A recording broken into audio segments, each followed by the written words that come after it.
ഇപ്പോൾ സുബ്ഹാനല്ലാഹ് ഓരോ ദിവസവും ആളുകൾ വിളിച്ച് പറയുന്നത് എന്താണ് ഉസ്താദേ, അതേ ചെറിയ 5 വയസ്സുള്ള മോന് ടെസ്റ്റ് ചെയ്യണമെന്നാ പറയുന്നു.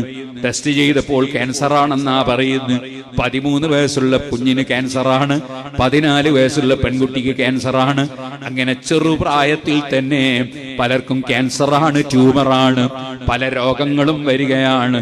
അതിനൊരു കാരണം എന്റെ സഹോദരിമാരെ, സഹോദരന്മാരെ, ഈ ചെറിയ പിഞ്ചുമക്കളെ കയ്യിൽ നിങ്ങൾ ഈ ഫോണ് കൊടുക്കുന്നതാണ് കേട്ടോ. ഈ മൊബൈൽ ഫോൺ എന്ന് പറയുന്ന സാധനം വലിയ അപകടകാരിയാണ്. ഞാനത് പറഞ്ഞാൽ നിങ്ങൾക്ക് വിശ്വാസമാകൂല, കാരണം ഞാനതറിയുന്ന ആളല്ലല്ലോ. നിങ്ങൾ ഡോക്ടർമാരോട് ചോദിച്ചോളൂ. ചെറിയ പിഞ്ചുമക്കൾക്ക് നിങ്ങൾ വേണമെങ്കിൽ തിരുവനന്തപുരം പോയി RCCയിലെ ഡോക്ടർമാരോട് ചോദിച്ചോളൂ, ക്യാൻസർ സെന്ററുകളിലെ ഡോക്ടർമാരോട് ചോദിച്ചോളൂ.